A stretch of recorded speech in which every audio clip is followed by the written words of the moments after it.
जय जिजाऊ, जय शिवराय, जय शंभूराजे। गडकिल्ले संवर्धन प्रतिष्ठान महाराष्ट्र राज्य सादर करत आहोत शिवसाम्राज्याचे दिनविशेष। 16 मे इसवी सन 1640 महाराज व सईसाहेब यांचा विवाह। सईबाईसाहेब व महाराजांचा पुणे येथे लाल महाली समंत्रक विवाह संपन्न महाराजांच्या आयुष्यात सईबाईसाहेब यांना फार वेगळे स्थान होते। सईबाईसाहेब व महाराजांचा विवाह संपन्न झाला। 16 मे इसवी सन 1649 शहाजीराजांची सुटका। घोरपडे, अफजल आणि इतर सरदारांनी शहाजीराजांचे दरबारातील महत्त्व कमी व्हावे म्हणून खोटे नाटे आरोप करून आबासाहेब शहाजीराजेंना झोपेत अटक करवली। मात्र आजच्या दिवशी आदिलशहाने सन्मानपूर्वक आबासाहेबांची सुटका केली। शिवरायांनी 19व्या वर्षी प्रचंड मत्स्यगिरी दाखवत सिंहगड किल्ला देऊन व थोरले बंधू संभाजीराजांनी बंगूर जहागिरीच्या किल्ल्याचा ताबा आदिलशहाला देऊन सुटका करून घेतली। 16 मे इसवी सन 1665 मुरारबाजी देशपांडे यांना वीरमरण। दिलेर खानाने पुरंदरच्या बाले किल्ल्यावर 5000 पठाण व बहिलिये यासह सुलतान डाव केला। हा हल्ला पाहून मुरारबाजी देशपांडे यांनी 700 चिवट मराठी वाघांसह बाले किल्ल्याचा दरवाजा उघडून मोगलांवर चाल केली। सर्वांचा जोश आगीसारखा भडकला होता। भयंकर रणधुमाळी उडाली।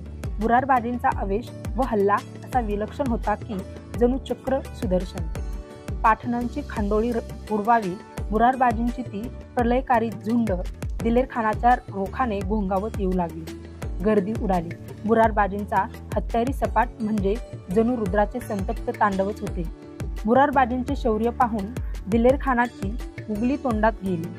त्याने झुंज थांबवली। तो मुरारबाजींना म्हणाला, ए बहादुर, तुम्हारी बहादुरी देखकर मैं निहायत खुश हुआ हूँ।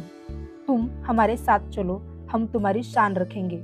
पण फितुरीचे आमिष पाहताच त्या इमानी आणि अभिमानी मुरारबाजीचा संतापाने भडका उडाला।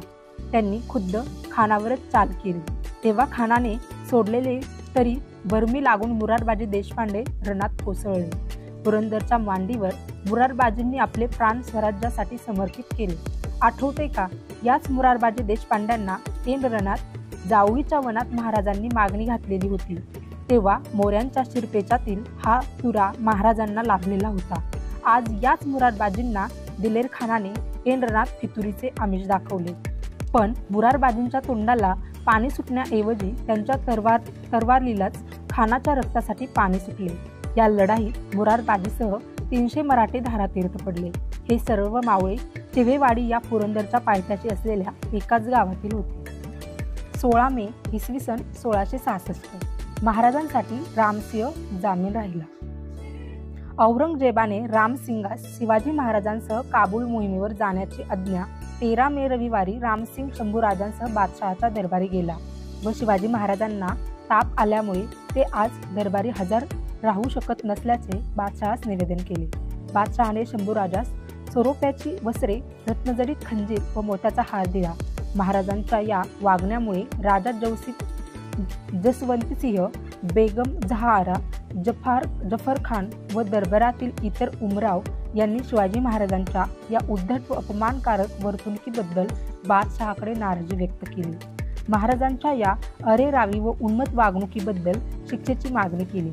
औरंगजेबाने शिवाजीला काय शिक्षा करावी, मृत्यूदंड की कैद, हे ठरवण्यासाठी सिद्ध फौलाद खानला महाराजांना राज अंदाज खानाच्या हवेलीत घेऊन जाण्याची आज्ञा केली। रामसिंगास ही बातमी कळताच त्यांनी औरंगजेबास कळवले की बादशहाने महाराजांस मारण्याचा विचार केला आहे, परंतु महाराजांना माझे वडील मिर्झा राजांनी त्यांच्या जीविताची हमी दिली आहे व त्या वचनाच्या कौलावर महाराज येथे आले आहेत। बादशहाने पहिले मला व माझ्या मुलाला ठार मारावे, नंतर महाराजांना जीवे मारावी।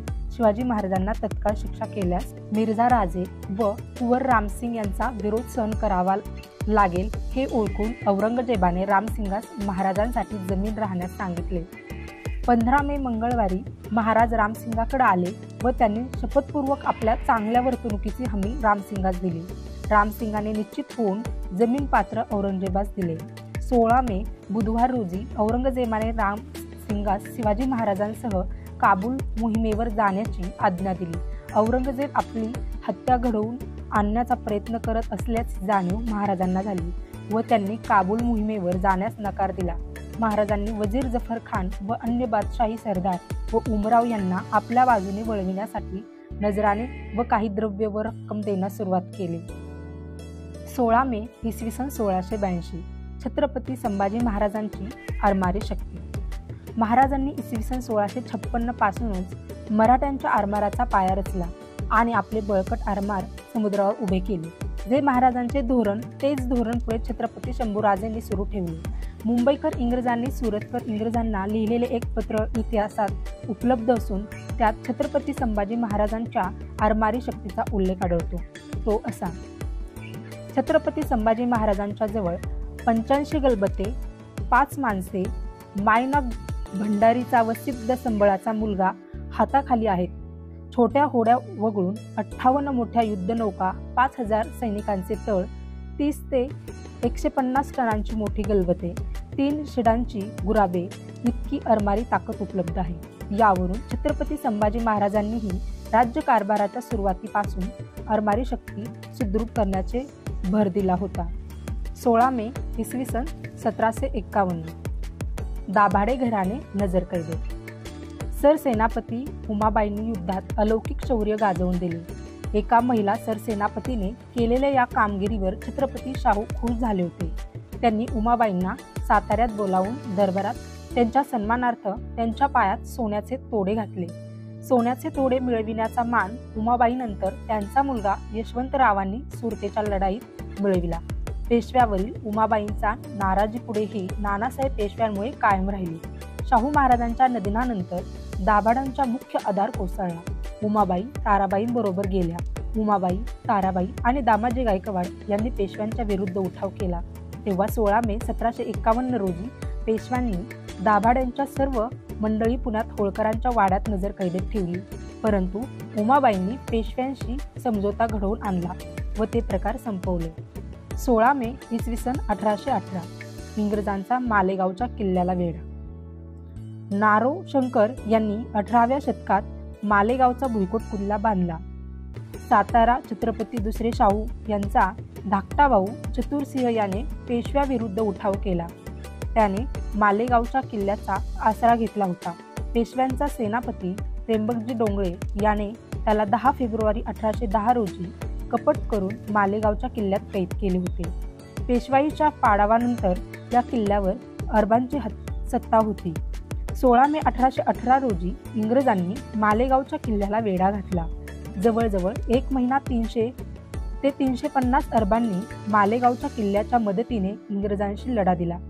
10 जून 1818ला इंग्रजांच्या तोफांच्या माऱ्यात किल्ल्यातील दारू कोठराचा स्फोट झाल्याने 13 जून रोजी किल्ला इंग्रजांच्या ताब्यात गेला.